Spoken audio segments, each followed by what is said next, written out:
there's four focuses that I believe every human being really need to hone in on. It's the concept of time is your most valuable asset. You don't know how much time you have. The most important currency that we have, once it's spent, it's gone. You can't go get that time back, right? You can create efficiencies with time, but you can't go get back what's already spent in terms of time.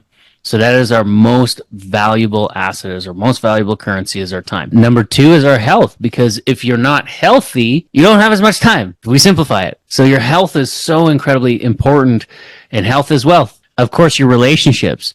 That is ultimately what you're going to remember on your deathbed, is the relationships that you cultivated. How good were you at cultivating that relationship with your family? Obviously, first and foremost, your community, and then legacy. A lot of people don't realize how much money is talked about in the Bible, and people think that it's in a different context. There's so much of a poverty mindset surrounding the perspective of what's happening in the good book. But I'll tell you what's happening in there is wisdom. It is generating wealth. The big thing that we want to avoid is the love of money, but there is absolutely nothing wrong with making Elon Musk. So what are the secrets? How do some of the most successful entrepreneurs find the freedom that we all got into business for in the first place? How did they find the time, energy, and resources to launch and scale strong? And how do entrepreneurs like us align our time, money, and energy in a way that will allow us to reach what we set out to achieve?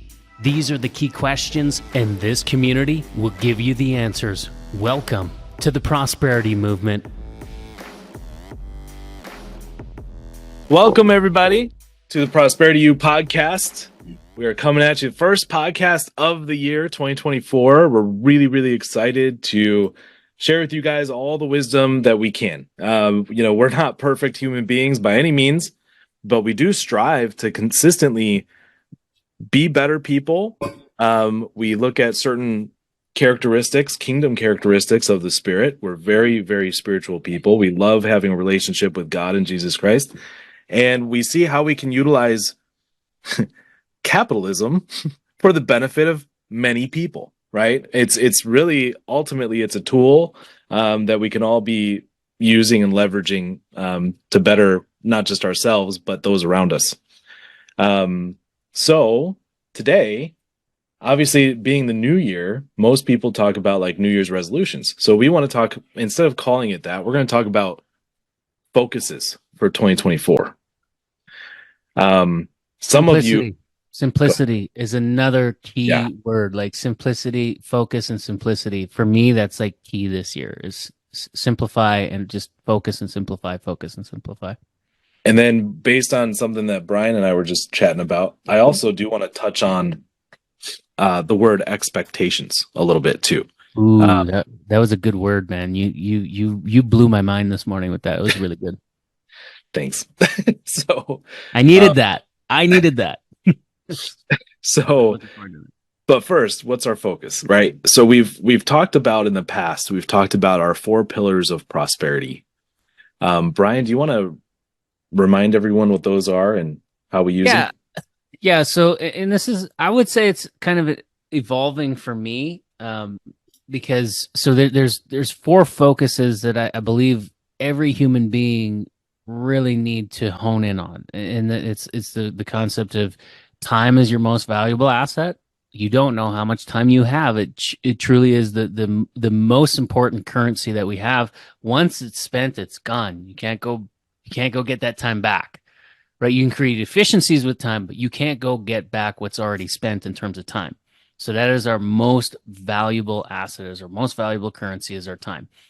Number 2 is our health, because if you're not healthy, you don't have as much time. We simplify it. So your health is so incredibly important, and health is wealth.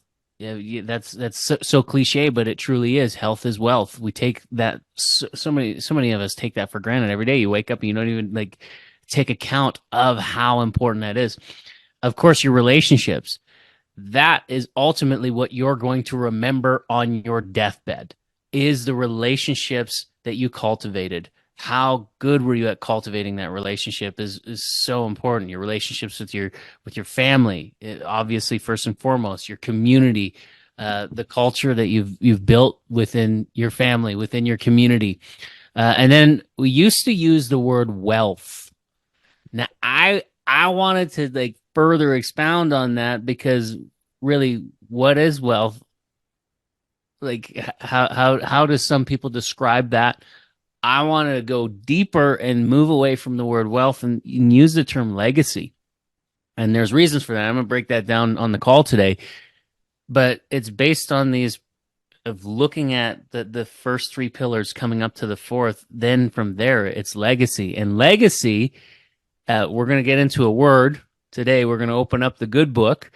And there is something special that is said. Like, a lot of people don't realize how much money is talked about in the Bible, and people think that it's in a different context. There's so much of a poverty mindset surrounding the perspective of what's happening in the good book.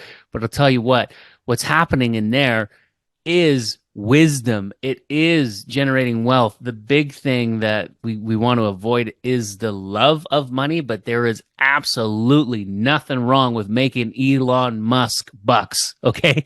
There's nothing wrong with a person going to build that type of wealth, so long as they're doing it from a place of understanding that it's these two words. And I don't want to get too far into the weeds today, but like, when you look at being a good steward, there's a bit of a word in that today too, is being a good steward. And there's a whole nother story that I would want to dive into another time, which is the story of the talents. I believe we're here to help people move from talent holder position number 1 to talent holder position number 3, because that third talent holder understood that they were entrusted. We're not entitled. The world walks around entitled. You're not entitled to anything.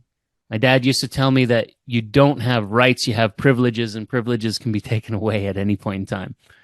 You're not entitled to anything. You are entrusted with your time. We all have the same time in the day. You are entrusted with your health.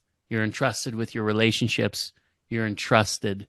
And when you come from a position that all of that can be taken away at any point in time, and you understand that it's not yours, but you're entrusted with it, it can really shift things. And you'll start to see quite a bit of an increase in your life with that perspective shift. Go ahead, Travis. I got a question here. I loved all of that. I'm taking notes. I love you guys so much. Always teaching me stuff too. And I do see that, for one thing, the legacy, that's a little bit different than what I recall the 4 pillars being last. So I would like to dive into that more with you. But you guys also talked about simplicity and expectations. And I was kind of curious how that was tied into the simplicity and expectations going forward.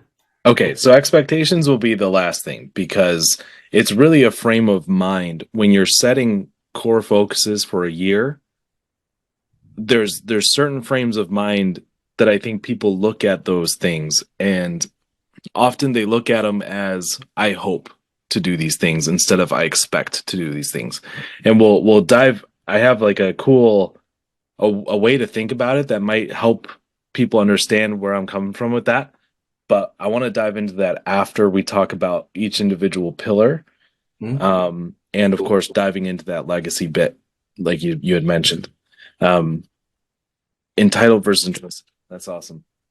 So do you guys want to start with simplicity? Well, I think, simplicity. So ideally, what we were kind of looking at is like, so the four pillars is time, health, relationships, and potentially legacy. We haven't decided if we're okay with that yet, Brian. Well, I'm doing this. You can come with me if you want, or you can sit in the old dusty pile that you've been sitting in for that night. But if those are our 4 pillars, if you will, focuses for the year, each one of those should have kind of a 3. Don't go too far. Can we back up now? Because now you're giving too much. And this is, I got this from you. Okay, so now I'll scratch your back a little bit. You do some good things and you say some good things, and I find they're really wise sometimes. But for example, for our company this year, you had said, can you you wanted the whole team to really focus, because we used to focus on 5 to 7 things. right? And there's a lot of things like even when you take a look at like there's books that we've pointed out, Living Forward by Daniel Harkavy and Michael Hyatt, life-changing books. Absolutely love everything in there, and he would say you have a 7 to 10 focus in the year, right? A 7 to 10, and I found that if we can dive a little deeper into a 3 focus, because that's what you did for us with this company, because we used to have a 5 to 7, I think it was. Yeah. Yeah, Right? and Like that's last year was a 5 to 7, and then Yeah. it kind of seemed like a squirrely thing would happen. We call it the poverty squirrel, right? We want a prosperity squirrel, not a prosperity squirrel. What's the opposite of the poverty squirrel? um, I don't know, A prosperity prosperity something. something. Primate. Yeah, a prosperity primate. That's really cool. So we want to avoid the prosperity squirrel. And what we found in the last year is Anybody listening, we're going to be working on those names. Okay, that's not set in stone. We'll work on that. But last year we had this massive growth in the company, but every time we would grow something big, we'd go into dream mode and like, let's go do something else. When it was like we could have really went probably exponentially further if we didn't have all those distractions of, it's not to say that those things shouldn't be focuses. It's just because you can, does it mean you should? And is the timing right? And all those kinds of things. And so when you got us to really focus on 3 things, like this year, this is all I'm doing. This is what I'm focused on. These are the 3 main focuses in this business. That's what I'm doing. And that includes, one of the things is obviously trading focus and all that kind of stuff. Those are the 3 focuses. I know what my day looks like every single day. It's super clear. It is drawn out, and it is disciplined, and it is like no distractions. Anything outside of this, and it is considered not now, right? Because we understand the to-do list, but what does the to-don't list look like? Because the to-don't list is probably the most important list that we have. It should be. Most people don't have that, and it should be, right? So you gave me the idea of those 3, and so for the, not just the business, but then I realized, I was like, oh, well, how do I simplify this year? And I'm sitting there and I'm actually praying, like, God, show me, like, what do you want my focus to be? And so he actually highlighted 3 scriptures for me, and then 3 focuses for each pillar. So 3 focuses for my time. It was really simple. How do you focus? Actually, can I open up the graphic, the really cheesy graphic that I kind of, the super fancy over the top editing. Yeah. Like this thing right here. So wow. Yeah. So 4 pillars of prosperity, top 3 of 3 focuses for 2024. So obviously time, again, as we mentioned, is our most valuable thing. It's the most important thing that we have. So from there, it's health, relationship, family, and legacy. So the three focuses of your time is health, relationships, family, and legacy. Super simple. Super simple. And the power of 3 is like it's super powerful. Like, keep it simple as 1, 2, 3, right? So time, 1, health, relationships, family, legacy. And then from there, what are your 3 focuses with your health? What are your 3 focuses with your relationships and family? And what are your 3 focuses with your legacy? Right. And so for me, with my legacy, I don't have my notes in front of me, but it was like the focus with prosperity movement, the focus on my other companies, because I actually think we're going on like 6 or 7 companies at this point in time. So like, how am I managing those companies and moving those things forward? And then it's the trading. Like, those were my 3 focuses for my legacy. Family relationships, I think it was something as simple as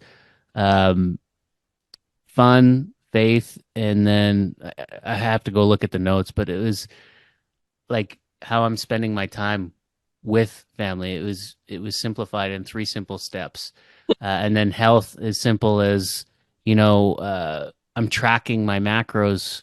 So I'm seeing my intake. What gets measured gets managed. I'm going to the gym consistently, and I'm getting the proper amount of rest. It was as simple as that for me. Now, everyone else might have different 3 focuses for that, but that is basically my year. That's it. That's all. And then I just prioritized it in my planner of what it looks like on a daily basis. And of course, God put on my heart these three scriptures of how I want to move forward in this year in every aspect of what I'm doing. This goes across the board. So Galatians 5:22-26 says, "But the fruit of the Spirit is love, joy, peace, forbearance, kindness, goodness, faithfulness, gentleness, and self-control. Against such things there is no law. Those who belong to Christ Jesus have crucified the flesh and its passions and desires. Since we live by the Spirit, let us keep in with the Spirit. Let us not become conceited, provoking, and envying each other." And this is really important to me because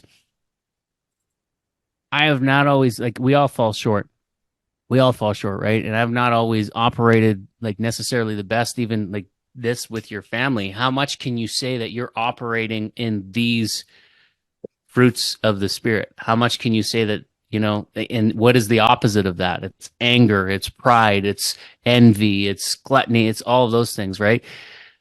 So are we aware of how much that we're actually operating in these things? Because when I look at legacy, what I'm going to leave behind is the experience that I left with the people that I love, right? And if I'm not focused on these things, it's easy for me to slip. And we were talking about it earlier today, Zach. I get short with my kids and what have you.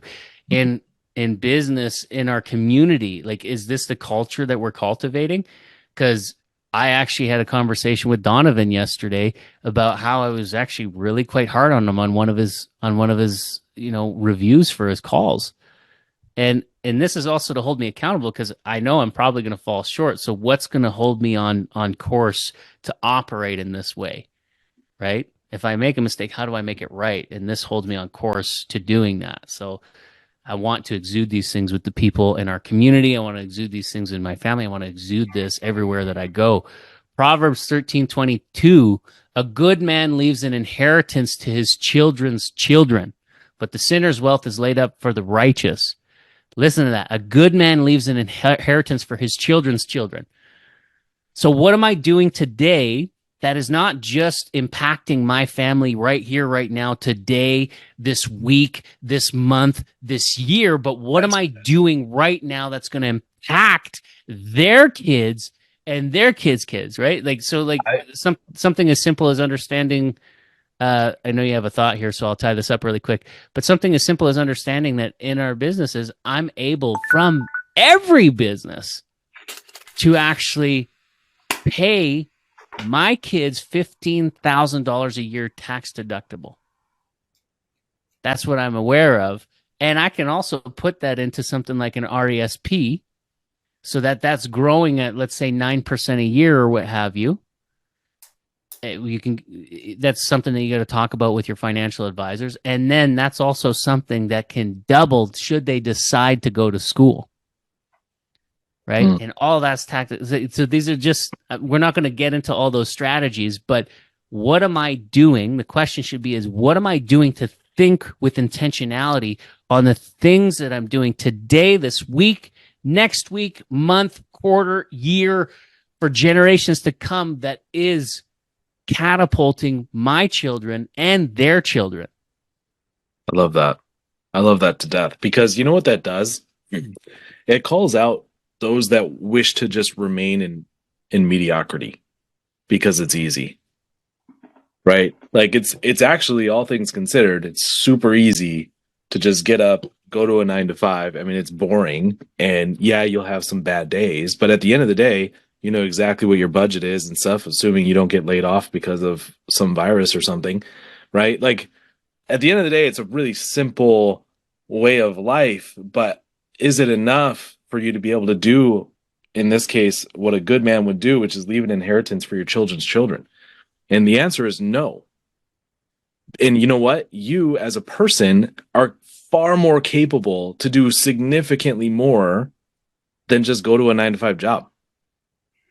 I think one of the biggest problems that we have, at least in this Western societies, right, is that we pretty much from childhood onward get ambition and vision beaten out of us through school and public systems, right?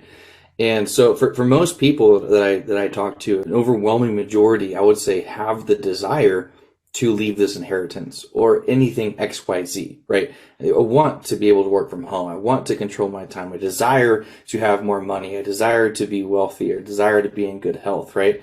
But the ambition has kind of been, beaten out of us to say, no, you don't, all you need to do is to finish your school, get your job, pay your taxes, and shut up, right? Like that's really what we're told the whole time. And so, of course, I said most people have the desire and not the ambition, but I also don't think most people realize the opportunities that are there as well. And that's kind of the point of having this podcast and having Prosperity Movement, is to open up these eyes to see these opportunities and present them in a way that's actually manageable for the average Joe and Jane, right? I don't think anyone's fault particularly for these things to be as they are, but it is certainly within our control to make decisions going forward, right? To be focused on those decisions, like we're talking about right now, to be able to make meaningful gains in a timely fashion. And so the more specific, the more focused that you can be, typically the better, the more efficient the results will be, right? So I just wanted to throw that in there, that, the difference between ambition and desire is very great. Everybody has the desire to make more money. The ones who are ambitious with it and are focused with it are the ones who succeed with it, right? And ambition doesn't mean going out and busting your chops forever and working hard, sweat, blood, and tears and all of that, right? It really just go in a simplistic, focused, singular direction and give yourself enough time. I think another really big thing that people have is expecting time to be as minimal as possible, in the get rich quick mentality, right? Like if I spend 2 months doing this, I'm going to succeed and be great, right? And what if that 2 months, all you needed was 12? People are so unwilling to work focused for 12 months, but they're willing to work for 40 with pretty much a guaranteed outcome that we already know. You can predict what you're going to do. If you work for someone for 40 years, most people don't have, I think it's 85% of the people don't even have $1,000 saved up in their savings. So what is that job actually doing, right? So you're talking about ambition, really that long, or 24 months or something. 1 or 2 years of pure focus on one thing is such a small amount of time, and yet I believe that you guys and us all believe here that it doesn't even need to be that long, right? So can we be ambitious for the short burst and for the long term too? I just hear you when you use the word ambition. I think there's an equation there. It's ambition plus action with consistency over time, right? Consistent action. That's consistent action. Is that how you would describe ambition? Is consistent action? I would say so. One thing I think about all the time is like this new mantra over the past, specifically over the past like 10 years or so, is the whole idea of massive action. The doing everything and more, and then working 10 times as much as everyone else and just working hard. And that's important. It's important to go out and bust your butt, obviously. But the difference between massive action and consistent is, I think, monumental. Okay, so imagine going to the gym on Saturdays, because that's when your schedule allows you to go. Okay, I'm not going to get into the weeds here. You go on Saturdays, you take massive action, you work out for 10 hours on Saturday. Do you think you get the same results, as good of results, as someone who goes like 3 or 4 times a week for 20 minutes? Right. Not even like a couple few hours, just 1 or 2 hours per week spread out consistently is a hell of a lot better than going out for 10 hours on Saturdays or 5 hours on any other 2 days, or however you want to split that up. It's not, massive action is important in certain areas, but the consistent, specific actions moving forward, right? Calculated, strategic actions consistently are going to always outperform. That's the difference. That's the difference between momentum and traction. And this is not just theoretical. It's not an emotional thing, like a motivational thing. It's data proven. If you get like let's say a mutual fund, okay, you put a mutual fund that has a variable rate between -4 to 15%, which is a pretty wide spread. There are some years mutual funds do not make people money. They don't realize that. They think it's always making money. And so on average, that'll probably be somewhere around an 8% return, 8 to 10% with any given mutual fund. Okay. You put that up against a consistently, return, a consistent return between 4 and 6% that doesn't have those valleys, the 4 to 6% will always return more, always giving enough time, right? And so, like the difference between, say, a 401k and putting your money into infinite banking, the 4 to 6% with infinite banking will always outperform the 401k, always. Even though there's massive gains sometimes, the massive action, right? It's the consistency that will always outperform. Well, that's the showing up. This is mathematically. I'm not just saying like it should. This is mathematics. So, anyways, Yeah. I'm excited. But again, that's the difference between the mentality of momentum and traction. Like I hear guys talk about momentum all the time. And the problem with momentum is that it goes up and then it burns out and it comes down. Right. But when you have traction, you're constantly moving up, even if it's just a short bit, and to kind of bring your, like, from a, like, let's say, giving an example from working out again, I think it was Saint Pierre was talking about how he, I think it was Saint Pierre anyways, that talked about how he trains every day at a, like, some guys go to the gym and they focus on hitting a 10, like to exhaust, complete absolute exhaustion, like killing themselves sort of thing. Or there's another way of going about it where you're going at a 5 or 6, but you're going every day and you're creating that consistency so that you're more explosive for longer when you need to go to the 10. Another right? perfect example. Because otherwise you need way more recovery time when you go to the 10. And that's preached a lot in health and fitness, is that you need to go to complete failure, exhaustion, nothing left, and then, rest it out. Whereas there's another approach where you go to, instead of going to complete failure in 10, 5 or 6 more consistently, and shorter, more consistent times. Like that's, and then when it comes to being in that moment in the cage, like you said, I'm more consistent. I've done this longer, and just not at a higher level. So then when he does go to that next level 10, he's got more gas for that burst. So overarching message here is consistent strategic action is way more impactful, short and long term, than you will have from just the basic premise of taking massive action, right? It needs simple to be focus. Yeah, simple, and I guess you can say simple and short to a degree. Yeah, short and sweet, like Zach.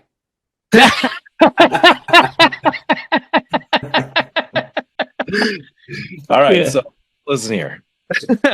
We actually Left hook, right hook, uppercut. We actually did tape measure my height. My kids did. Because my girlfriend didn't believe that I was 5'8", so we tape measured it. Turns out I'm exactly 5'8". So, booyah! And that's taller than Travis. Just pointing that out. Okay. I identify as 6 foot. I don't know what you're talking about. Hey, half these people will be in Florida. They will know the truth. I'm gonna wear my platforms. Anyway, so that's all great. So the idea here is like simplicity, having 3 focuses for each pillar. Time, of course, is kind of self-explanatory, that being health, relationships, and legacy. One thing I do want to say is that I think the word legacy is pretty sweet, because sometimes if we use finances, the word finances just sounds complex. It's like a little scary, especially if you haven't had great finances in life. You're like, ugh, finances. Wealth, on the other hand, kind of sometimes people think wealthy people are greedy, so they put like negative connotations to that word. But legacy is naturally a selfless thing. You're like long lasting. What you're leaving behind after you're gone, right? It's not thinking about yourself at all. So I kind of like that. I don't know. It's growing on me. Well, actually, we didn't finish what I had here on screen, so let me open that up again. But yeah, like again, so to add to what you're saying, Titus 1:7-8, for an overseer as God's steward. Okay, like think of this from some of the ways that James talks about what gets measured gets managed, right? But from an overseer as God's steward must be above reproach. He must not be arrogant, or quick tempered, or a drunkard, or violent, or greedy for gain. Must not be greedy for gain, but hospitable, a lover of good, self controlled, upright, holy, and disciplined. Disciplined. This is all in conjunction with this first one. It's the fruits of the spirit.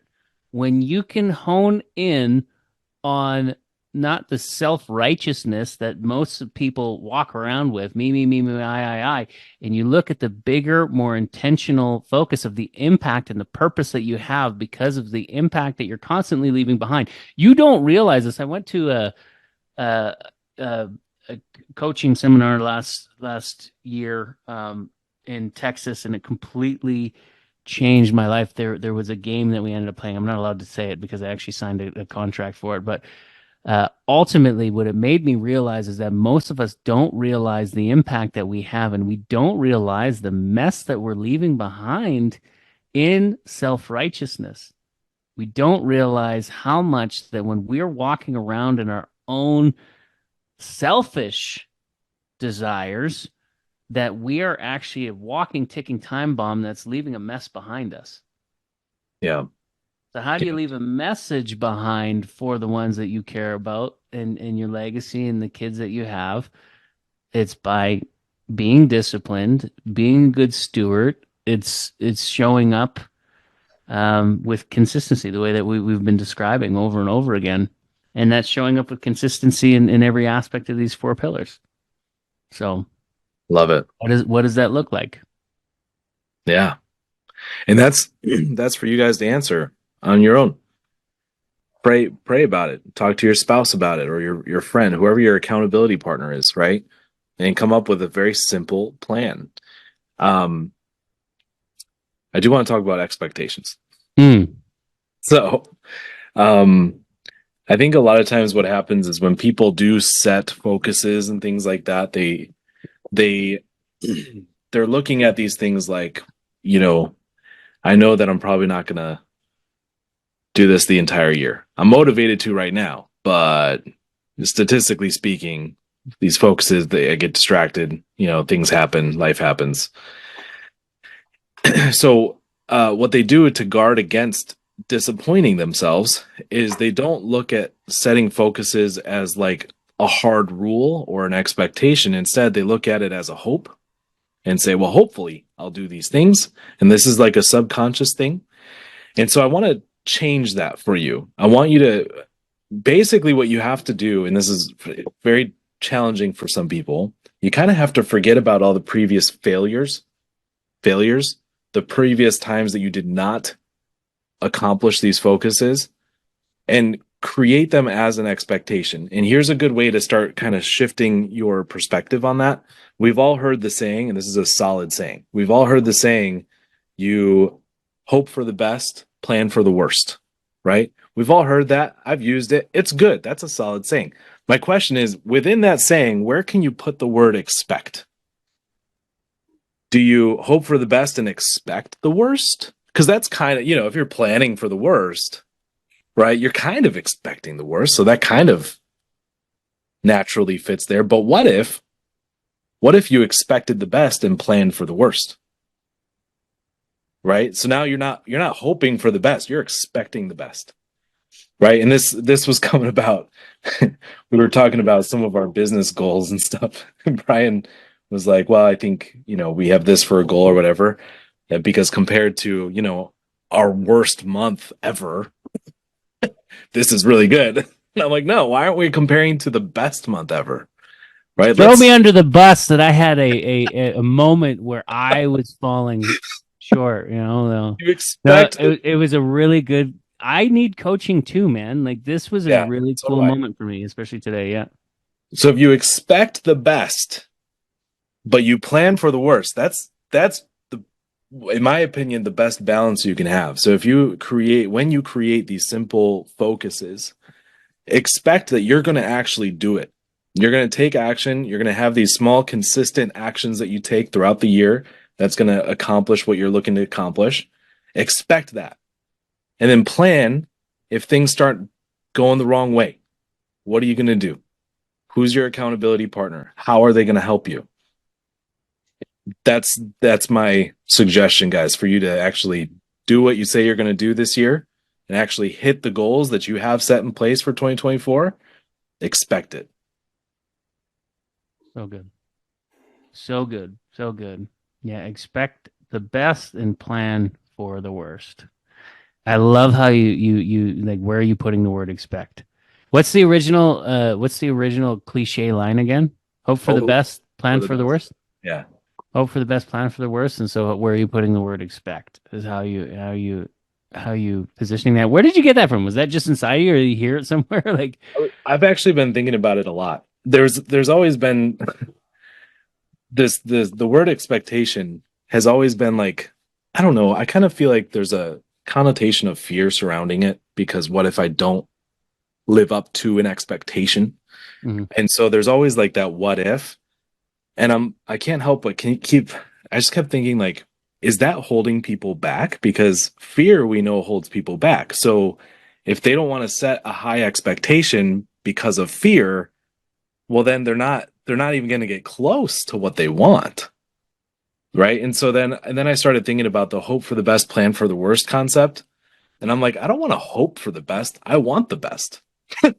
Right. So I started like kind of anyway, I was playing around with these ideas for my own podcast, but it just kind of came up today, and I was like, okay, well, let's, Brian's like, we need to talk about that in the podcast. So I'm like, okay, let's do it. So I like playing with language stuff. I think the words you use and the words you think make a huge difference on what you do. I was just hit with something when, I don't know why, but like I was just reminded of the got to I need to. I just realized this is something that I want to work on for this year. Just it's such a huge thing, and I think we've talked about it on a previous podcast. But like with my son, while I was hanging up with him here, I said, I gotta go. How many times we say we gotta go? Well, you don't gotta need to do nothing. You want to go based on I made a commitment. Yeah. Right. So it's like shifting that. You don't gotta need to do nothing. You never gotta need to do nothing. And like even saying that to the people you love, it almost deflates and brings the importance down for them. Right. And I want better for my kid. Like it might seem small, but it's actually big to me just thinking of that. I just told my kid that I gotta go. No. Daddy made a commitment for this. I'm going to chat with you later. So it's such a small thing, but that over time is going to build an understanding of, hey, daddy's being disciplined with the decision he made versus you're not important. Yeah. I gotta go. You're not the main priority right now. I gotta go. Yeah. It's such a small tweak that I think can make a world of difference. So that's something I want to work on too. Another mantra that I've been thinking about lately, and I haven't heard a lot of people talk about it personally, but I think it's more common than I think, is the idea of have, do, be. Have you guys heard of that concept, the have, do, be? Yes. The idea, we were talking about the gym earlier, so let's just bring that one up again. I think it's the easiest way for at least me to like conceptualize some of these concepts, or I guess visualize some of these concepts. But the mantra that a lot of people have is that if I had a better body, like if I was more fit, right? If I had that fitness, I would do more things to be the people who are fit do, and therefore I would be healthy. Lack mentality. Yeah. But it needs to shift, right? The idea is like if I would be healthy, in other words, the think and act and behave in a certain manner, right? If I was just to be healthy, I would do the things that healthy people do, and I would have a healthy body. Like they need to switch it, right? And it's the same thing with money, right? In finances as well. The same thing with everything is if I had more money, I would do what the wealthy people do, and then I would be wealthier. It's like, no. If you were to revert that over, and if you were to be someone and act like someone that were to produce wealth, then you would have more of it. Like you got to start somewhere. And the vast majority of the people that I follow, look up to, and have been mentored by it was the rags to riches story. Some of them less rags, but some of them had nothing growing up, reused their wrapping paper at Christmas, literally poverty, right? And they have become ultra successful financially. And it's not that they had more money to do what wealthy people do, it's that they were going to be like the people who are of what they want, so that they'll do more of the things that are necessary to see those changes and eventually obtain those changes that come. It's a reversal of what most people think, and it's the difference between the poverty mindset and the prosperity mindset.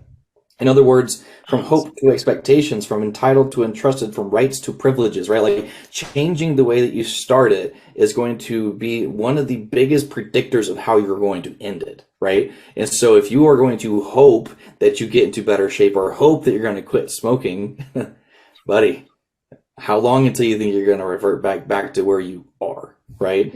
Because you're going to be first. So I love that, and it just reminds me of David. It reminds me of David. What did that guy start as a sheep herder? Which was at that time, it was the lowest, the lowest kind of place you could be in the totem pole. And then he goes on to, like nowadays, it's the equivalent of like a Biden supporter. Yeah, the lowest of the low of humanity. So he goes from being a sheep Mic herder. It goes from being a sheep herder to comforting the king, to fighting Goliath, killing Goliath, becoming a general, and then moving on to becoming king, and then not only becoming king but having a son that becomes the wealthiest man that has ever set foot on the earth, Solomon, right? And like he just from, like you said, rags to legacy. Let's go past riches to legacy. He passed down legacy, and then ultimately, I mean, he was also a relative of Jesus Christ himself. So really, really powerful. Very cool. Well, Brian, do you want to sign us off here? What can people do if they're interested in joining the prosperity movement? Which, by the way, tons of interest right now. Our calendar halfway through Tuesday was full for the entire week. So we had over 30 bookings yesterday. Yeah. 30 bookings. I've never seen the advertising operating on the level that it is right now. I'm looking forward to seeing where those stats. There's a ton of interest. So if you want to be a part of our movement and actually build out your legacy and using some of the strategies that we have proven to work, then what should they do, Brian? I just go to prosperitymovement.online, and at the bottom of the page on the right-hand corner, just shoot us a message. What should the keyword or key phrase be for them if they just want to pop it in the chat? Legacy. Let's make it legacy. Legacy. Just pop legacy in that little chat, put in your information, and we'll actually send you our blueprint, completely complimentary, and get you aligned to the blueprint is for two main purposes. One, to figure out whether or not this truly is the best fit for you, and two, to help prepare you for your success. We've seen increased success in people that have gone through the blueprint. It prepares them to properly get the proper efficiency and mindset and the plan so that they can manage properly and move forward to back engineer their success on the other side. So super simple. ProsperityMovement.online, legacy in the chat at the bottom of the right hand bottom corner of the page, and we will see you soon.